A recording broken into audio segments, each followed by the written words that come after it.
Mga kabida, sa magandang oras sa lahat at welcome po sa aking channel. Eto, official na po, pinayagan po ng Malacanang, ito pong mga official po ng executive branch na dumalo po sa pangatlong pagdinig, mga kabida, ng Committee on Foreign Relations, dyan ho sa Senado, this coming April 10, 2025, okay? Nauna na pong sinabi po ni Senate President Cheese Escudero, mga kabida, na hindi na po kailangan po ng subpoena para puwersahin po itong mga executive officials na dumalo po sa pagdinig. Although, napansin ko po na baka meron na pong initial agreement, ito pong Malacanang at ito pong Senado. Kaya nasabi po ni SP Escudero po, mga kabida, na hindi na po kailangan yung subpoena, Although wala ho siyang nabanggit na mga names, pero importante doon na sinabi po niya, ito pong si General Nicolas Torre III. Ang sabi po ni SP Escudero, kailangan hong dumalo po ito. Hindi pwede na hindi ho dumalo. Okay? Kumbaga, siya yung special guest po dyan sa Senate Committee on Foreign Relations. Okay? In demand na guest resource person po, mga kabida, Kasi nung first hearing, sa kanya po nakuha yung mga findings, ng naturang komite. Although sa kanya halos lahat yung findings. Unang-una, yung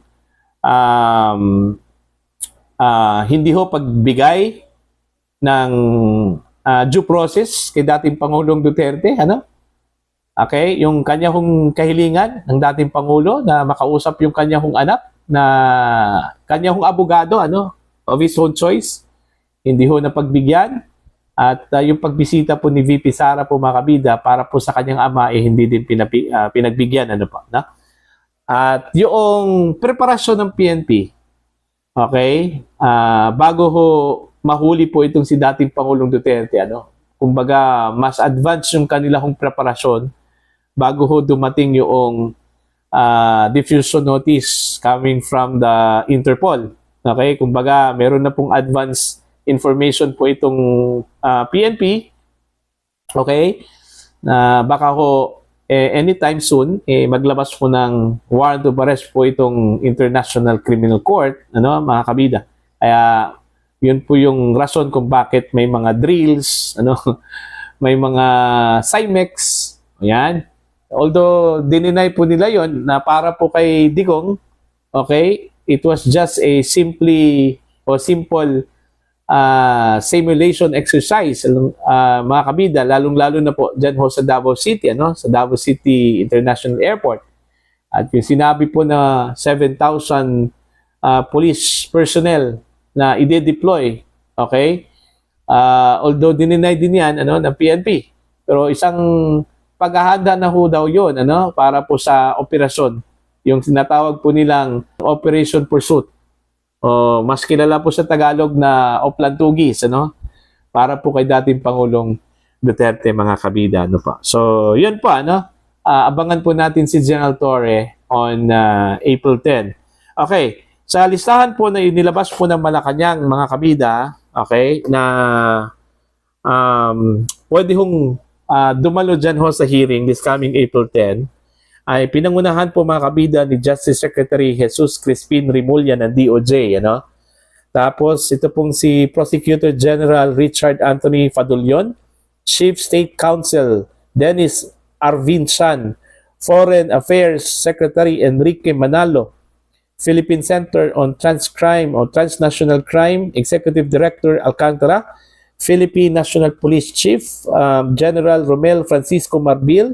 Ito po, Man of the Hour, PNP Criminal Investigation and Detection Group Chief General Nicolas Torre III, Migrant Worker Secretary Hans Kakdak, Special Envoy on Transnational Crimes Marcos Lacanilao, at dalawa pong opisyal po, mga kabida, ng Securities and Exchange Commission na si RJ Bernal at Ferdinand Santiago po.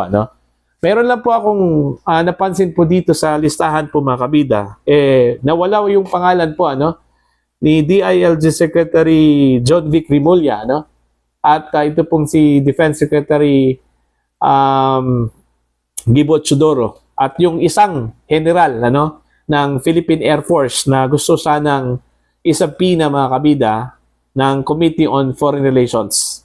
Hindi ho sila naisali po dito sa mga pangalan po ng mga dadalo this coming April 10. Ano kaya yung rason? Kung bakit po of all the people na gusto kong imbitahin po mga kabida ng komite, itong tatlo wala po okay? Hindi natin alam kung meron bang mga conflict engagement or appointments ito pong tatlo, kaya hindi ho makadalo this coming April 10. Pero mas maganda sana kung andun yun sila itong tatlo mga kabida, lalong-lalo na po ito pong si Secretary Junvic Rimulya at saka ito pong si Air Force General okay. Now, yun po, ang mangyayari po this coming April 10, kung maalala po ninyo mga kabida, nung pangalawang pagdinig po, nung April 3, nilangaw po yung hearing po ni Senator Amy, kaya nagalit po ito at challenge mga kabida itong mga opisyal. Tinawag po niyang duwag, dahil ho sa, nagtago ho sa executive privilege. Okay? Alright, okay. Yung rason kasi ho kung bakit wala akong dumalo mula sa executive branch, dahil ho doon sa letter po mga kabida na ipinadala ni E.S. Bersamin po kay S.P. Escudero at saka kay Senator Amy Marcos.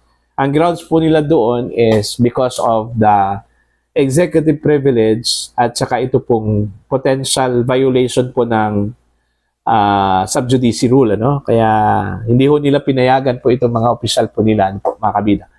Kaya yun, medyo frustrated po ito pong si Senator Amy. Kaya ang ginawa po niya gumawa po ng sabina, okay, pinirmahan po mga kabida ni SP Escudero, subalit hindi nga naipadala doon po sa mga imbitado, kasi sa halip po ni-refer po ni SP Escudero mga kabida doon po sa kanila hong legal department. Okay, parang po yun unusual kasi may mga previous proceedings po mga kabida, mga precedents kung saan po ay pagdating ho sa issuance of subpoena agad-agad man talaga kumbaga from the request dediretso doon po sa Sergeant at Arms para ho sa implementation. Pero this time, medyo naiba po kasi ho, kailangan po pong i-review. Okay? Baka ho daw magkaroon po ng constitutional crisis po mga kabida. So anyway, yun yung pasya. It's na po water under the bridge na po dahil ho, yun nga, nagpasya na po itong Malacanang na payagan po itong mga opisyal po nila, although selected, na dumalo po mga kabida dyan ho sa Senate hearing this coming April 10. So, abangan na lang po natin ito, Okay? Ang gusto ko pong abangan, ito pong si General Torre, Parang nanggagalaiti po itong si Senator Alan Peter Cayetano, Okay? In fact, umabot po sa point, although joke lang ata yun, na kung sakali ho daw maglabas po sila ng subpoena pwede po ba daw ipahuli ni Senator Cayetano kay General Torre, yung si General Torre mismo. Kasi ho, very effective na itong si Torre pagdating ho sa arrest Mantakin nyo, dalawang high profile figure po mga kabidang kanya hong hinuli in just hindi nga umabot na isang taon mula sa pag-aresto po kay Pastor Apollo Kibuloy, mga kabida. I think last August ata 'yon, 2024. Okay, tsaka itong pangalawa po, itong si dating Pangulong Duterte, mga kabida. So, yun pa lang, yun, effective na po, Kaya siguro na-promote po itong si General Torre bilang 2-star general.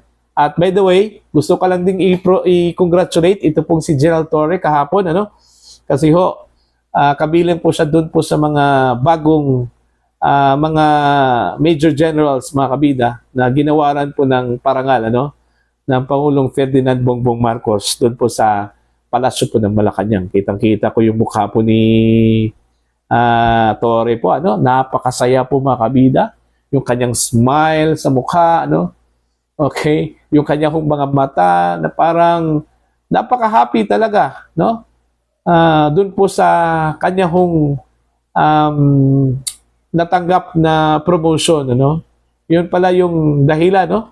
Yun pala yung key, yung susi, ano? Kailangan manghuli ka ng mga high-profile figure para makuha mo yung 2-star general po mga kabida, ano po. Pero hindi ako nagsabi niyan, ha? Yung mga netizens, okay? Yun lang daw yung susi, para ma-promote ka. And most likely, pag tuloy-tuloy po itong gagawin po ni Torre mga kabida, manghuli po ng mga high-profile figure, baka po maging chief PNP po ito, ano? Okay? Malay natin, ano po? Okay? So, yun lang po. So, anong tingin po ninyo dito ho sa pagpayag po mga kabida ng palasyo po ng Malacanang na dumalo yung kanilang mga opisyal, ano? Sa tingin nyo ba, meron bang pressure mula sa Senate? Okay? Kaya pumayag po ito or siguro nirespeto lang po siguro ng Malacanang yung katungkulan, yung mandato mga kabida ng Senado, ano? Which is yung oversight function po nila, no? To conduct investigation in aid of legislation, ano po, na? So, yun lang po. You can comment down sa mga hindi pa po subscriber sa akin channel. Please subscribe. Just click the subscribe button, click the notification bell, click all para updated po kayo mga kabida sa aking mga uploads. Maraming salamat po sa inyong lahat. God bless po mga kabida.